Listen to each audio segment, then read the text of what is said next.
Today we are joined by global economist Andrew Hunt of Andrew Hunt Economics, an independent firm based in the UK which provides macroeconomic analysis for select clients in both the financial and commercial sectors. Prior to founding Andrew Hunt Economics in 2001, Andrew spent over 12 years in Europe and Asia as a chief economist advising both the board and asset management divisions of the Dresdner Bank Group and the equity asset management division of the Allianz Group. Andrew was recently appointed as economic advisor to Clearway Capital Solutions and has worked with members of the Clearway Capital team since the late 1990s. Hi Andrew, thanks for joining us today on Turning Points. Great to be here. Can you briefly give our listeners some background on yourself and Andrew Hunt Economics? Okay, I started in this industry in the mid-80s, actually around about the time the Plaza Accord in all effect, so all the talk of resurrecting it's been quite interesting. Internship at Lehman Brothers, then 13 years at Thornton that became Dresdner, that became Allianz as an economist on the asset management side, not on the sell side, on the buy side. I suppose chief international economist or something like that. And then got to the end of the last century and fancied something new. And I was lucky in that Allianz were prepared to support me, but in particular some of the hedge funds suggested I went as an independent consultant. So I thought in 2000 I'd try that for 5 years, and 25 years later I'm still enjoying it. So I'm still doing it. And here we are. Well, today, can we start talking about Trump, fiscal policy, and the real impacts? I don't think there's any question that the US budget deficit is too big. It ratcheted up after the GFC. It ratcheted up further after the pandemic. It hasn't gone down. It does need to be closed. So we'll give a tick in terms of what they're attempting to achieve. But it's the way they're achieving, it's the implementation, and I think it's the sort of reflection of the tech bros that are behind this. Of if you try and break things to see if you can make them work better. The manner of the fiscal tightening has been extreme. On a seasonally adjusted basis, if we take the daily cash flow statements, which I think are the only true measure of the fiscal stance, you could argue that seasonally adjusted, they've taken about $400 billion out of government spending. Some of that in cuts, closing departments, ending programs, cutting grants. But also, if you look at the federal government's balance sheet, their payables have exploded. They're just not paying their suppliers. And that's a big hit to the private sector. You've got some people not getting paid by the federal government anymore for work, etc., losing their jobs. That's the transparent part. But all the receivables from the federal government starting to appear within the private sector. That's a big hit to the private sector's cash flow. That and the really high level of uncertainty. I mean, I think the Federal Reserve has retaliated against some of the uncertainty by publishing its policy uncertainty index every opportunity it gets and referring to it. So maybe that's Powell's revenge.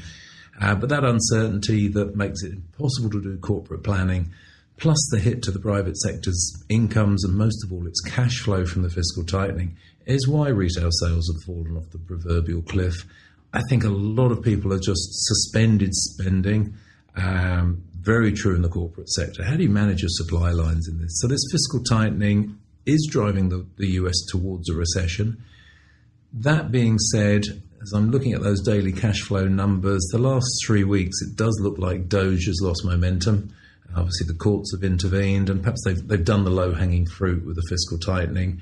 We've got talk of tax cuts in the future. But at the moment, I think the fiscal tightening is sufficient to put us on recession watch. So, Andrew, under that scenario, I mean, what's the outlook for the bond market and yields? Near term, I'm pretty relaxed about treasuries. I've got a kind of neutral recommendation with regard to weighting duration. We've had no issuance since the inauguration. Now, a lot of that is the debt ceiling. The Treasury is running off its cash balances, the Treasury General Account, and I know that's something that a lot of people get excited about. And you were right to get excited about it 4 or 5 years ago, but I think it's truly in the price now. So no Treasury issuance. Maybe we're heading towards a recession, but we do still have inflationary pressures behind. I think all of this cancels out. So for the next couple of months, I've got a very neutral view towards fixed income. But the Treasury General Account will be exhausted May, June time. It does look like the debt ceiling will be will be raised, whether that's the Democrats sort of giving the administration the rope to hang itself, who knows. But I think we're going to have some issuance. I think inflation will still be bubbling around, certainly in the mind of the markets. We could see a pickup in yields, not talking a huge one, sort of 50, 75 basis points at the 10-year, but enough to focus the administration's mind. They've all said it, particularly Scott Bessent, that the only thing that can stop their agenda is higher yields. And I think it will spook them a bit if we see yields backing up. I do, just as a general thought, think that the direction of the bond market, even in the medium term, it's all about the internal supply and demands within the market. It's not about inflation vigilantes and all of that stuff. If inflation vigilantes existed, we'd have had a big sell-off in bonds in 21 instead of in 2022. 21, we still had QE and that suppressed bond yields. So I don't think inflation's the story in the bond markets, but supply coming in June, July, we could see a decent 0.5%, maybe a bit more, back up in yields. And then the authorities reacting. In the old days, perhaps they'd lean on the Federal Reserve to cut interest rates, maybe try and get the Federal Reserve interested in yield curve control. I don't believe Chairman Powell's on board with that. My reading of the man is he's trying to repair his reputation. He's being compared with Arthur Burns, the Fed chairman during the early mid-70s, which is not something you want to be compared with. I think he'll be a little bit hawkish, perhaps a little combative. So if the administration is going to find some way of controlling yields, they're going to have to be a bit inventive or maybe take some lessons from the past. And those lessons from the past, I think there's two that spring to mind. The first one is Margaret Thatcher. The federal government owns a lot of assets. And we've already got a list of buildings, federal buildings that are now for sale. Now, hopefully they're going to be selling those to the general population, not to some sort of oligarchy. But you see talk, and there was some actually in the last 24 hours of privatisation receipts. And certainly I would imagine that they'd quite like a few property developers to gear up, which of course borrowing money creates money, buy assets from the government. You've created liquidity and funded the budget deficit. It's sort of a bit QE-like in that respect.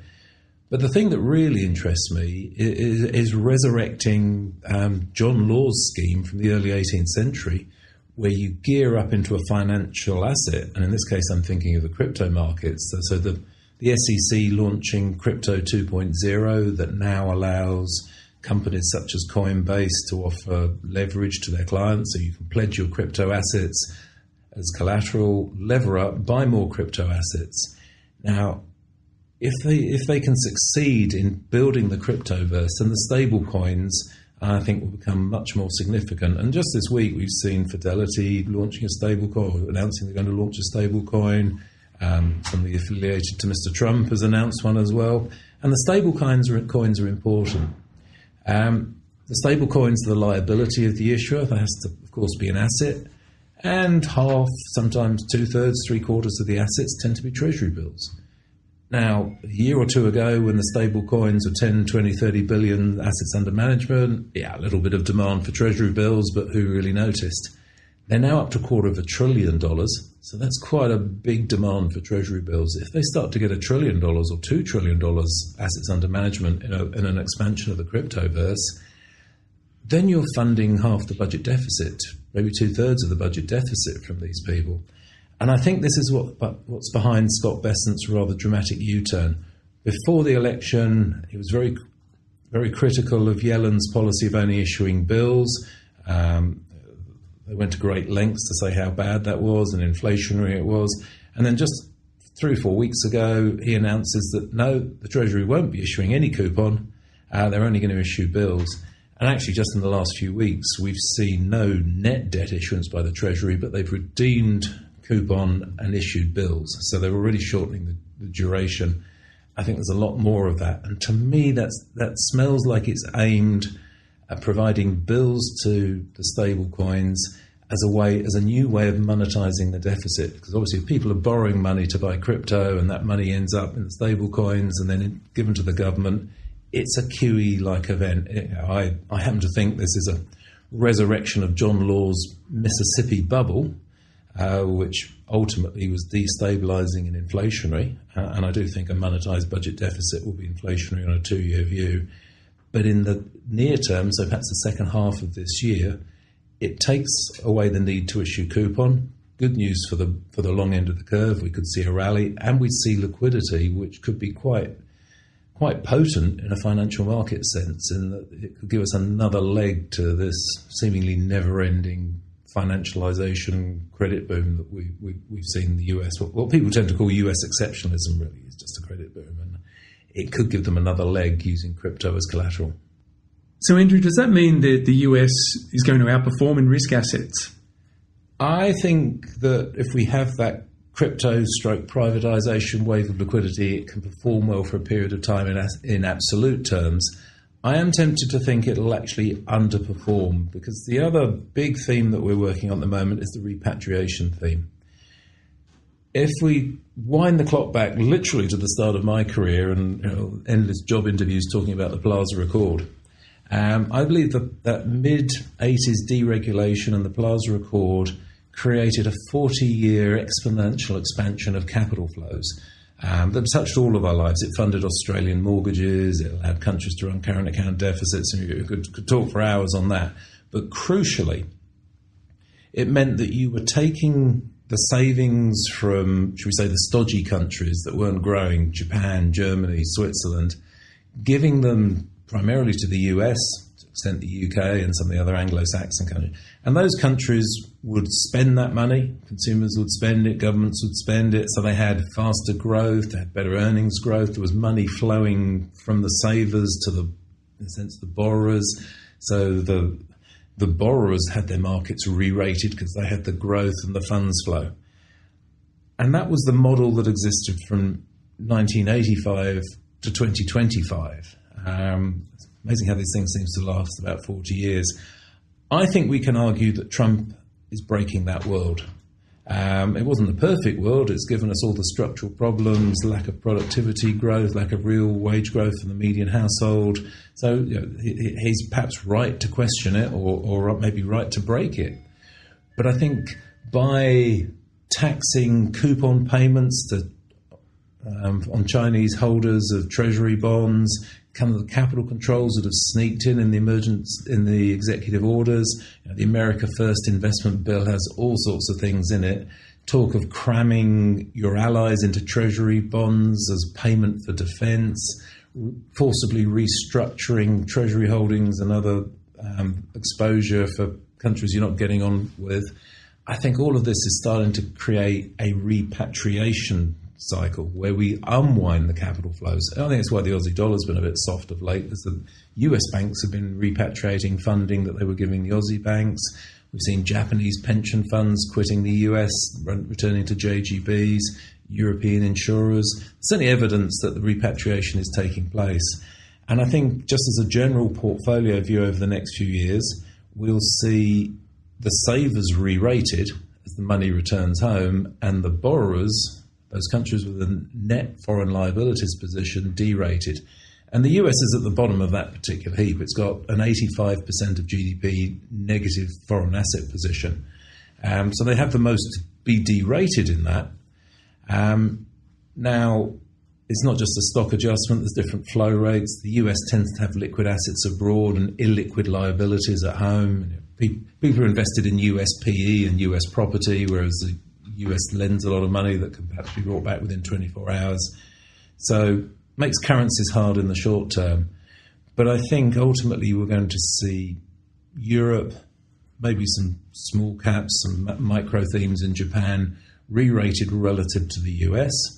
So if we get that crypto privatization wave of liquidity, I think that's a rising tide that lifts all markets, but I suspect some of that liquidity in the US gets absorbed by this repatriation trade. It gives the European pension fund the liquidity to get out of the US and to repatriate the money at a good price. It sort of actually encourages them. So that liquidity wave is probably quite negative for the US dollar, certainly over the medium term.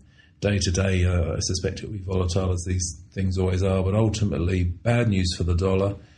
the US performs, but perhaps not as well as some of the hotter parts of other areas. I'm particularly looking at the southern part of Europe at the moment. It's very competitive. Signs of a new credit cycle there. Spain's economy looks like it could actually fall prey to a bubble. But we as investors, we like the early stages of a bubble. So, Andrew, how does Australia and New Zealand travel in that world? I think the global slowdown, we're going to have tariffs. We know that world trade growth is zero at the moment, so it doesn't really matter how big the tariffs are. And we could spend weeks trying to figure out how big they are and the effects. Then it's going to be a negative effect on world trade. World trade growth is currently zero, so QE2, we have a world trade recession. I also think this repatriation world doesn't really suit Australia and New Zealand. They have foreign liabilities, particularly thinking of the Australian banks here. Now, it's not a systemic threat to them, but it does limit their growth. So, and in contrast to the budget that we've seen this week, I think Australia's economy sees growth fade over the coming months. We had a pickup at the end of last year. A lot of that, I think, was driven by private credit entering the Australian property market and the prospect of lower rates. So I think Australia slows, probably goes back to a per capita recession, which is a bit inconvenient, I guess, given the political timetable, but does at least allow the RBA to perhaps cut rates more than the market's anticipating. And not talking in the next couple of months, but I think back end of the year, maybe the RBA sneaks in an extra quarter point than the market's expecting. New Zealand the same. Otago and Canterbury are having a little renaissance at the moment, since it's really only on strong dairy exports, had some good shipments, and the Lunar New Year holidays brought a little tourist revival. I think that will fade. Wellington is clearly struggling with the fiscal retrenchment. Auckland's had a boost from lower rates, but I think it's already fizzling out. So I am looking for the New Zealand economy to start weakening again, particularly with continued softness in China, and probably more rate cuts than the market's anticipating there. For two reasons. One, I think the next governor of the Reserve Bank will probably be more informed and certainly therefore more dovish than the governor that's just resigned.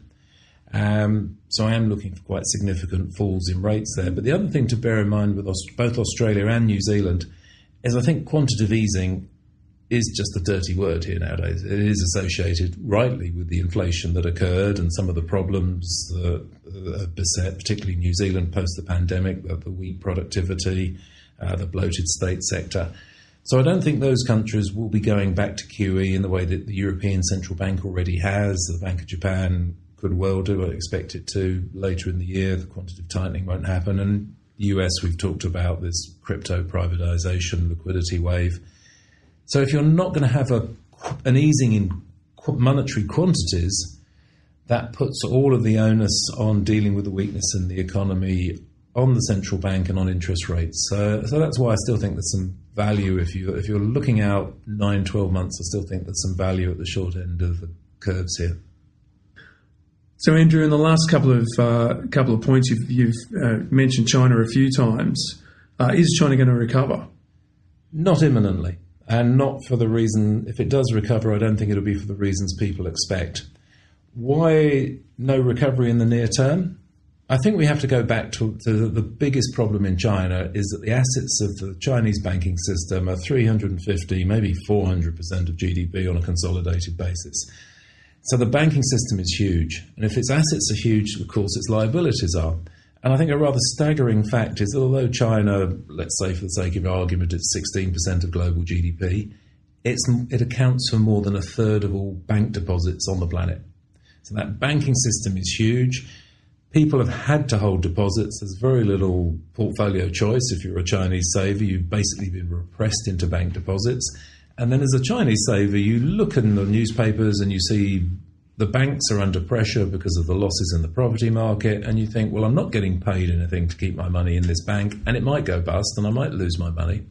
So we have a bank run in China. Now, it's not a 1929 queue round the corner, but the fastest growing component of China's money supply is now large denomination physical banknotes. They're growing at twice the rate of the total money supply. People literally are stuffing their mattresses, filling safes with physical cash because they don't trust the banks. And there's two big things that follow from that. The first one is it's telling the government, you better not do quantitative easing in the way that every Western expert tells you you're supposed to, because that's creating more money, more deposits in a society that doesn't want them. If you do that, there's a fair chance that you get that sort of Latin American dynamic as people just decide they don't want this at all. They dump it and they buy whatever they can to get out of that cash. And that's the short route to inflation. And in China, higher inflation is politically dangerous for the CCP. So that's why they talk big but deliver little, I think, when it comes to policy stimulus. And I expect, they'll do a month here or there just to keep the economy in a holding pattern, as it were. But I'm not looking for that big stimulus from the authorities that revitalises the economy. Now, the other implication of people taking their money out of the banks is it means the banks lose funding. Certainly, they're losing all their cheap funding. They can't, therefore, support the corporate sector in the way they did in the past. And by our calculations, credit growth to the corporate sector is now less than the cash flow negative position of the corporate sector. So that's why we've got the higher youth unemployment, output growth stalls, investment stalls. It's corporate austerity.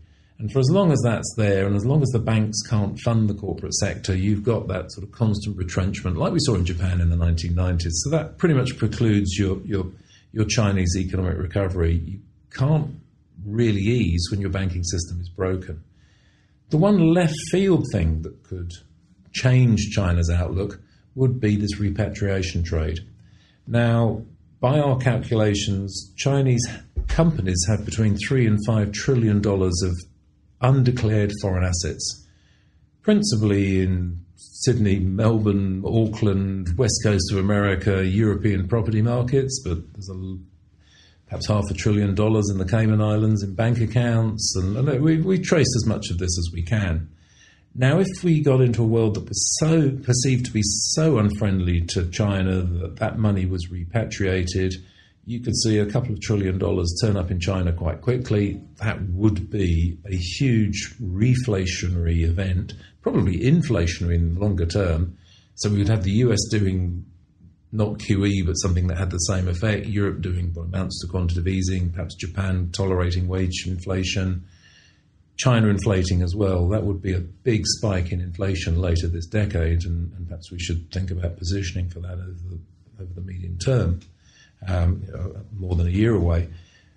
Do I think we'll have this big repatriation in China? I think it would have to be extreme circumstances, perhaps if something had gone off over Taiwan, because let's face it, this money was exported from China illegally. Bringing it back on shore would invite somebody asking where it came from, and the penalties for non-compliance tends to be a bit more than a slap on the wrist than a fine. So I think it would have to be a pretty extreme moment before China would repatriate. And of course, it's a double-edged sword, because if China's taking its money out of the Sydney, Melbourne, Auckland property markets, that's a pretty big deflationary force for those markets, but it would reflate China. Andrew, there's a lot to unpack there. What are your final thoughts? I think there's a lot wrong with that exponential capital flows model that's defined the last 40 years, and it hasn't been great for the average citizen. So people like President Trump and some of the other disruptors, if that's the right phrase, do have a point. They're right to rail against the kind of financial sector lobbyists that have created the world in which we find ourselves. I don't think they've got the solution. I don't think that they're set up to actually know how to implement the type of change. And you look particularly at Trump's inner circle, these people, to be honest, they're all of a specific social group. You could argue that perhaps many of them were loners without too much real-world experience, without being too insulting.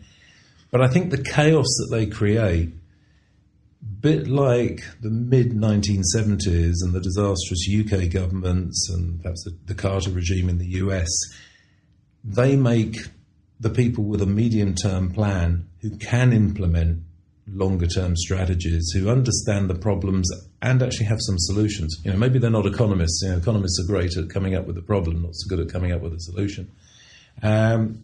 Thatcher would never have been electable in the UK in 74. Nobody knew she was. 76, she'd have been seen as a bit left field. Wins with a landslide, and by definition, she wasn't one of the old boys club that had always run the UK. And I think perhaps what these disruptors are doing is breaking the old model. They're not creating a new model, but perhaps they're creating the environment by which the new model can emerge with, should we say, some grown-ups in charge of it. Andrew, thanks for coming in today and talking to us on Turning Points. It was a pleasure.